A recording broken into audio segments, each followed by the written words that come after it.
ketika saya menonton dari pasir berbisik menuju batu penjuru. Ya, itu saya tidak tahu ide siapa. Tetapi di lain pihak saya juga tahu bahwa Romo Randy ini selalu mengatakan kalau saya melayani, kalau saya berpastoral, saya selalu berpastoral dengan data-data yang saya miliki. Oleh karena itu saya mencoba mencermati dari 10 orang yang memberikan kesaksian hidup tentang saya, 10 orang, pada umumnya selalu mengatakan hal-hal yang baik atau hal-hal yang baik pada umumnya. Lalu dari 10 orang, 7 orang mengatakan yang baik pada umumnya, 3 orang atau 30% mengatakan ada yang baik, ada yang kurang baik. Jadi kesimpulan saya dari pengalaman atau dari kesaksian ibu bapak, saya tahu bahwa ada hal baik yang membuat saya sangat bersyukur dan berterima kasih karena dikisahkan dalam gambar, dalam film, tetapi juga ada hal-hal yang kurang baik yang harus semakin saya pertimbangkan agar pada hari-hari yang masih tersisa ini saya masih dapat melakukan sesuatu dengan lebih baik. Sekurang-kurangnya dengan hal atau capaian yang baik itu saya sungguh amat bersyukur dan berterima kasih. Jadi dari cerita itu beberapa dari keluarga saya mengatakan, wah, Romo Made sangat dipuji oleh beberapa umat ya. Lalu saya katakan iya, tetapi ada juga yang berlebihan. Tetapi ada juga, oh enggak, ada juga yang melihat ada hal yang kurang, tetapi berimbang.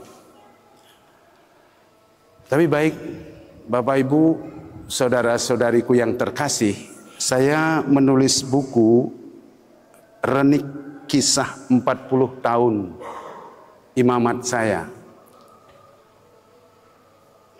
Belum sempat saya bagikan dan belum datang mungkin. Nah, dengan judul sesuai dengan moto saya ketika menjadi imam dulu, saya memilih moto biarlah dia menjadi besar, aku semakin kecil. Ada beberapa juga yang memberikan kesaksian, salah satu Suster Petra. Tetapi ada juga yang memberikan kesaksian Bapak Kardinal Suharyo. Dulu sahabat saya dari waktu saya kuliah sampai sekarang. Beliau juga menulis dalam memberikan kesaksian. Satu hal yang saya ingat dari Romo Kardinal dalam tulisannya ini mengatakan, Romo Made, imam yang baik itu ada karena ada rekan imam yang baik dan juga umat yang baik. Juga biarawan, para suster, anak-anak. Jadi dalam kaitan ini 40 tahun dalam perjalanan imamat saya bukan karena saya ini hebat, tetapi karena saya memiliki teman-teman yang baik, rekan imam yang baik, sahabat yang baik, dan yang paling utama umat yang baik yang selalu memberikan kesempatan saya untuk belajar dan belajar. Dari ini rekan-rekan imam saya yang baik, jangan mengatakan kalau pastor ini pindah, pastor ini dipindahkan, oh itu salah pastor si A, salah pastor si B. Itu soal pindah dan pindah itu urusan Bapak Uskup. Tetapi saya tetap melihat kepindahan itu pasti mempunyai alasan yang baik. Kenapa misalnya Bapak Uskup memindahkan pastor A, pastor B? Karena saya tahu untuk selalu menjaga ritme hidup di dalam komunitas agar para imam hidup semakin baik. Lalu yang berikut saya ingin mengatakan bahwa dari 30% dari kisah yang ditayangkan dalam cerita tadi, ada yang mengatakan, ya pastor ini baik, tetapi pemarah, ya 3 hal, 3 kesan. Nekat, ya kan? Memaksa sedikit, ya kan? Mau berkhotbah. Apalagi. Tetapi itu benar. Sehingga bagi saya kesempatan ini menjadi refleksi yang bagus agar ke depan saya menjadi semakin sabar, semakin tidak marah, semakin kalau nekat saya tetap akan nekat. Karena bagi saya nekat itu ada hal yang positif. Di dalam buku ini ada seorang sahabat saya memberikan kesaksian bahwa saya itu dianggap sebagai pastor yang suka membangun, suka juga healing, berjalan-jalan, suka juga memancing. Suatu kali saya memancing lalu dapat apa istilahnya, strike, ikan yang besar sekali, 8 kilo naik. Tetapi saya jatuh ke sungai itu. Lalu teman-teman menertawakan saya. Karena apa? Karena saya cepat-cepat tergesa-gesa berenang keluar. Karena saya takut di mana ada ikan yang banyak dalam sebuah teluk, di sana pasti ada kakek tua. Tahu kakek tua? Pasti ada buaya di sana. Oleh karena itu saya cepat-cepat pergi. Saya jatuh karena terlalu bersemangat, ikan besar, pancing saya dibawa oleh ikan. Lalu berita ini tersiar kemana-mana, akhirnya teluk itu diberikan nama Teluk Made. Karena apa? Saya tanya. Karena disitulah Tuhan mengingatkan supaya pastor jangan terlalu banyak mancing, kata umat. Tetapi ada juga yang memberi kesan all around, all about.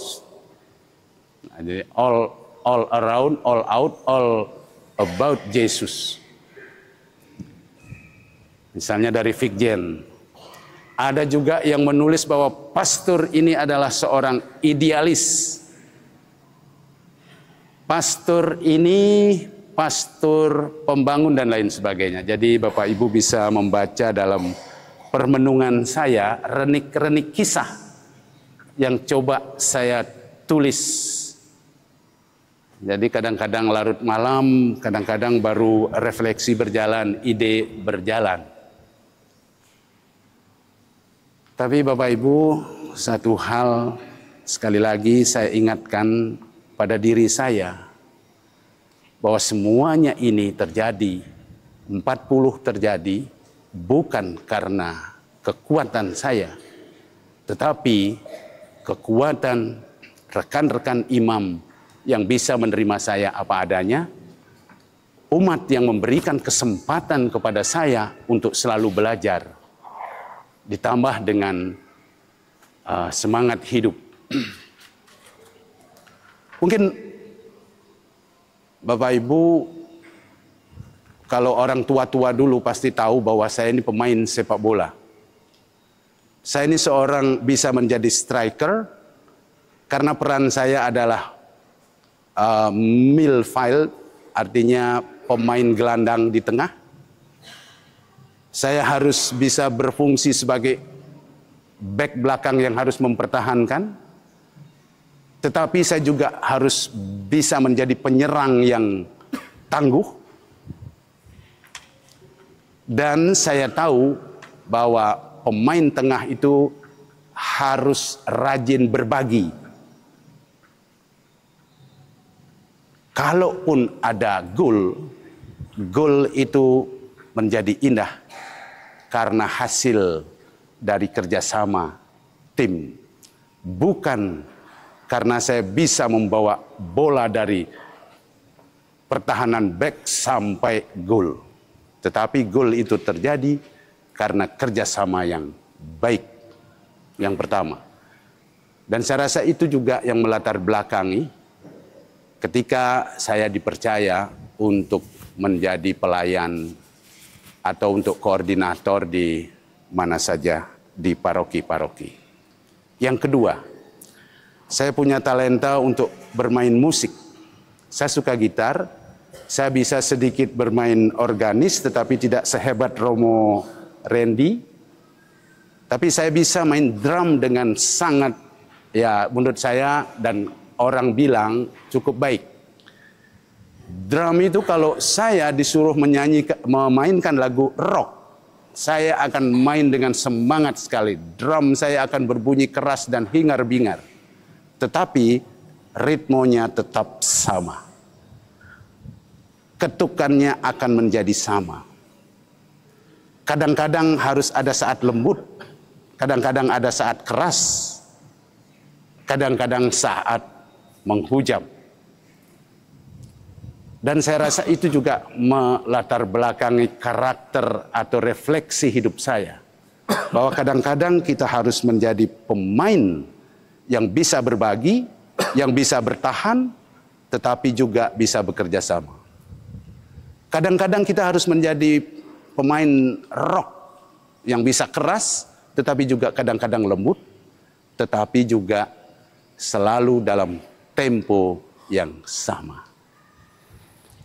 Maka judul buku ini adalah Renik. Renik itu kisah kecil, samar-samar, bukan hal yang luar biasa. Tetapi bagi saya, dalam refleksi iman, kisah-kisah kecil inilah yang membawa saya pada syukur pada kesempatan ini. Sekali lagi, tidak ada pastor yang baik kalau tidak ditopang oleh pastor atau imam-imam yang baik dan umat yang baik. Oleh karena itu, pada kesempatan ini saya sangat berterima kasih kepada umat di Air Upas ini yang memberikan kesempatan saya untuk menjadi pemain sepak bola yang kadang-kadang harus bertahan, kadang-kadang harus menyerang, kadang-kadang harus berbagi. Tetapi juga memberikan kesempatan saya untuk menikmati hidup di tempat ini, karena saya percaya dan saya yakin banyak umat yang mendukung yang baik pada saya. Mungkin itu yang bisa saya sampaikan. Sekali lagi, ini hanya kisah renik-renik saja. Sederhana, hal-hal yang kecil. Karena apa? Karena sesungguhnya saya ini dari keluarga petani dengan 9 saudara, dan saya tahu bapak saya dengan kerja keras dia dapat mengurus 9 anaknya selesai dengan pendidikan yang baik. Dan saya tahu orang tua saya orang yang murah hati meskipun hidup dalam kekurangan. Maka ketika saya bertemu dengan tukang-tukang kecil yang bekerja lambat, saya tidak akan memarahi tukang kecil itu, tetapi saya akan memarahi bosnya yang barangkali menggajinya tidak begitu besar sehingga dia bekerja menjadi lambat. Mungkin karena pengalaman kecil saya harus bekerja keras, harus berjuang sebagai anak petani yang harus menghidupi dirinya sendiri meskipun dalam kekurangan, tetap diajarkan untuk selalu berbagi. Tuhan memberkati. Amin.